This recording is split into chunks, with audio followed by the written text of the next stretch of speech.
विज्ञ vastu and astrology welcomes each and every one of you. आज हमारे साथ बने हैं कनक सर। आप सभी तो कनक सर के लिए कोई इंट्रोडक्शन की जरूरत नहीं है। केपी में इनका बहुत सारा रिसर्च अपने बुक्स, सर का अभी न्यू बुक लॉन्च हुआ है। सर, आप इस बुक के बारे में कुछ बताइए। ये मेरी अंग्रेजी में 9वीं बुक है और ये पूरी बुक जो है हॉरोस्कोप रीडिंग कैसे होता है केपी के हिसाब से, वो पूरा डिटेल में मैंने दिया है। और ये लगभग 360 पेज की बुक है और उसमें 150 एग्जाम्पल दिए मैंने। और जहां तक मेरा ध्यान है ऐसी कोई भी बुक केपी में नहीं है जिसमें इतने सारे प्रैक्टिकल एग्जाम्पल दिए हो। अच्छा सर, आपके सभी बुक्स में तो प्रैक्टिकल एग्जाम्पल्स मिल ही हाँ, जाते, एक मेरी कोई भी सिस्टमैटिक बुक वे हो। रहता है। हाँ और ये आपको देखना है और बस इस पे वर्क करो तो आपका ये हो हाँ, जाएगा, राइट? मेरी बुक में सिर्फ थियरी नहीं होती है, कभी भी थियरी पार्ट बहुत कम होता है, प्रैक्टिकल पार्ट। और मेरा जो वर्कशॉप होता है वो भी ऐसे ही होता है, उसमें थियरी पार्ट बहुत कम होता है, प्रैक्टिकल पार्ट ही ज्यादा होता है। बिना प्रैक्टिकल के कोई मतलब नहीं है फिर। जी सर। तो आज का बहुत ही इंटरेस्टिंग टॉपिक है सर का। सॉरी, आज का बहुत ही इंटरेस्टिंग टॉपिक है सर का, यूपी इलेक्शन, राइट सर? जी, जी सर। यूपी तो इलेक्शन में अखिलेश यादव का भविष्य क्या रहेगा?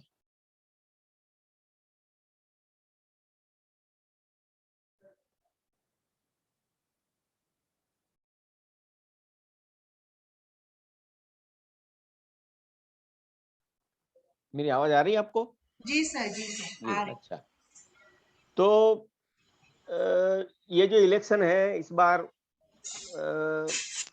बड़ा इंटरेस्टिंग है, बीजेपी के लिए भी और अखिलेश यादव के लिए भी। यूपी में सिर्फ अभी जो लड़ रहे हैं वो तो दो ही पार्टी दिख रही हैं, एक अखिलेश यादव है और एक योगी आदित्यनाथ है। तो यूपी में होता ये है कि हर बार एक पार्टी आती है, दूसरी बार दूसरी आती है, रिपीट नहीं होती है। बहुत सालों से ऐसा चल रहा है। अच्छा।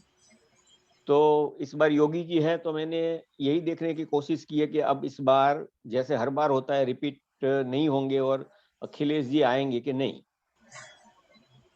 तो सवाल मेरा यही था कि अखिलेश यादव ये 2022 वाले यूपी के इलेक्शन में फिर से सीएम बनेंगे कि नहीं। जी सर। अब मैं ये चार्ट जो है शेयर कर रहा हूं ताकि देखने वाले को सहूलियत रहे। ये मैंने इसकी प्रश्न कुंडली बनाई थी। ये 56 नंबर मैंने वो और सॉफ्टवेयर जो है केपी एस्ट्रो 4.6 जी सर। उसमें ऑटो जनरेट किया था। जो नंबर आया वो मैंने ले लिया। जी सर। सवाल मैंने खुद ही किया है और ये मैंने किया था 11 जनवरी को और ये टाइम में 11:13 और 7 सेकंड को। यहाँ मेरी ऑफिस से ही मैंने ये किया था। ये पूरा चार्ट है इसका। अब जो मेरा इलेक्शन के लिए रूल जो है, मेरा अपना बनाया हुआ रूल है, वो मैंने बहुत सारे इससे लगभग 150 के ऊपर प्रेडिक्शन किए हैं और लगभग 80% के करीब उसका रिजल्ट भी है। मैंने रूल वही लिया है जो केपी वाला रूल है, वो मैं यूज नहीं करता हूँ। मैं अपने जहां तक वो अपने ही रूल यूज करता हूँ। अब ये रूल ऐसा है कि 10वें भाव का सबलोड अगर 3, 10 और 11 को सिग्निफाई करे तो आदमी इलेक्शन जीतता है या पॉलिटिक्स में कोई अच्छी पोजीशन पा सकता है। अच्छा। अब 10वां भाव जो है वो उसकी खुद की रेपुटेशन है, तीसरा भाव उसकी एबिलिटी है राइट। और 11वां भाव जो है वो किसी चीज से फायदा लेना है। बराबर। अब इस कुंडली में अगर हम 10वां भाव देखें तो 10वें भाव का सबलोड हो रहा है चंद्र। जी चंद्र जो है शुक्र के नक्षत्र में और शुक्र के सब में है। जी चंद्र 11वें भाव में बैठा है और दूसरे भाव का मालिक है। राइट स्टार लॉर्ड और सब लॉर्ड वीनस जो है वो 7वें भाव में बैठा है, 5वें और 12वें भाव का मालिक है। मान तो ये 10वें भाव का सब लॉर्ड जो है 11, 2, 7, 5 और 12 को सिग्निफाई करता है। मतलब जी हमें जो 3, 10, 11 चाहिए उसमें से 11वां भाव आ रहा है, आ रहा है तो राइट मतलब चांस है। अच्छा लेकिन ये चांस तभी होगा अगर दशा उसको सपोर्ट करेगी। राइट अब इसके जब ये हम इलेक्शन का देखते हैं तो एक आदमी होता नहीं, उसके सामने कोई टक्कर वाला भी कोई होता है दूसरा। राइट तो इसी चार्ट को अगर हम 7वें भाव से रोटेट कर लें तो सामने वाले का हमें मिलेगा। तो सामने वाले का अगर हम देखें, योगी आदित्यनाथ मान के हम चलते हैं सामने वाले का, जी तो जो चौथा भाव है वो हो जाएगा 10वां भाव सामने वाले का। मार्स अब उसका सब लॉर्ड है मंगल और वो बुध के नक्षत्र और गुरु के सब में है। जी मंगल 12वें भाव में बैठा है, 5वें 12वें का मालिक है। वो मंगल के नक्षत्र में कोई ग्रह नहीं है। मंगल जो है खुद 10वें भाव का सब लॉर्ड बन रहा है, तो वो भी सिग्निफिकेटर में आएगा। आए नक्षत्रपति जो है बुध वो दूसरे भाव में बैठा है, 7वें 10वें का मालिक बनता है। जुपिटर जो है वो तीसरे भाव में बैठा है, पहले चौथे का मालिक है। जुपिटर के स्टार में भी कोई ग्रह नहीं है और वो दूसरे और 7वें भाव का सब लॉर्ड बनता है। तो जी ये कुल मिला करके जो ये 10वें भाव का सब लॉर्ड मंगल है वो 12, 5, 10, 2, 7, 3, 1 और 4 को सिग्निफाई करता है। तो यहाँ भी हमें 3 और 10 मिल रहा है, माने वो उसके भी जीतने के चांसेस है। चांसेस अब जिसकी दशा सपोर्ट करेगी फेवरेबल होगी वही ये इलेक्शन जीत सकेगा। अब पहला फेज का इलेक्शन 10 फरवरी को, जी और उस दिन जो जॉइंट पीरियड था वो शुक्र शुक्र शुक्र और राहु था। यानी शुक्र की दशा, शुक्र का अंतर, शुक्र का प्रत्यंतर और राहु का सूक्ष्म।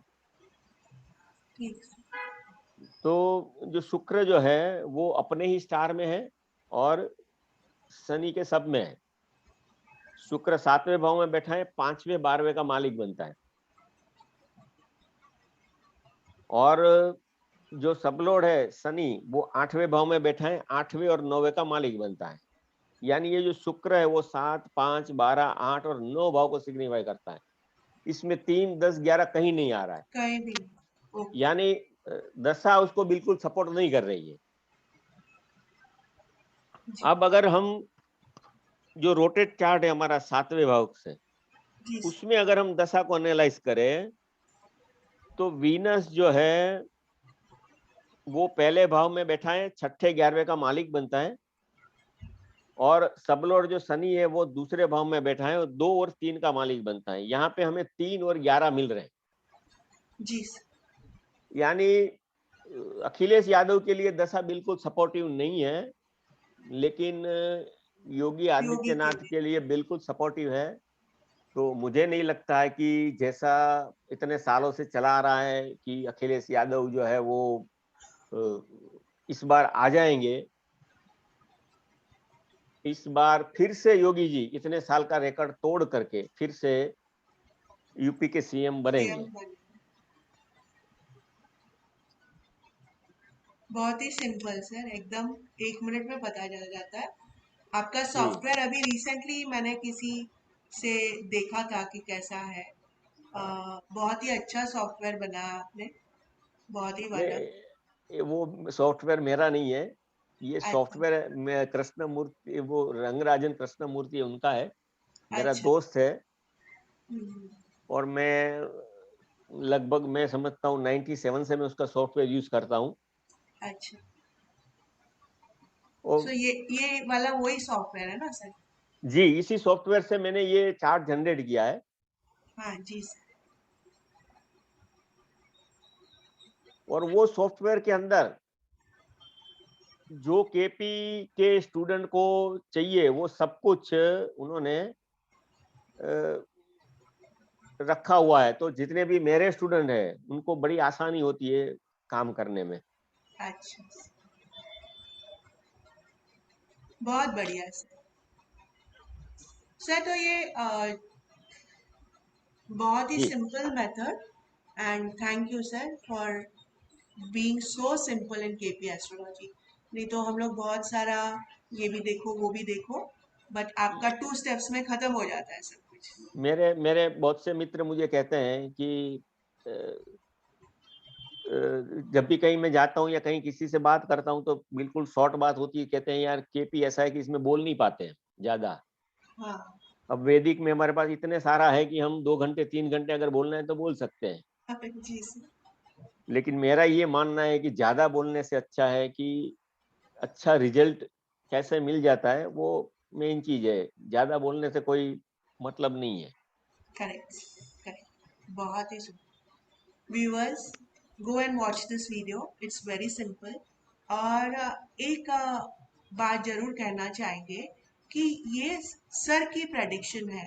अब राइट रॉन्ग उसका आप मत देखो, ये देखो सर ने टेक्निक क्या यूज किया, आप क्या सीख रहे हैं इससे, वो ज्यादा जरूरी है। कितना सिंपल सर ने बना दिया है, और आप इसमें सब में यूज कर सकते हैं, इवन फॉर क्रिकेट का मैचेस ये वो। Sir has told you the most important rule that he has come to by his own self. He is not using a KP rule, but उनका खुद का रूल कि 10th lord should signify 3, 10, 11, right sir?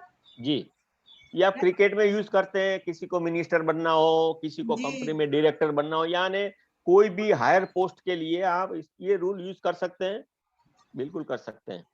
Yes. So thank you sir, thank you very much. Thank you.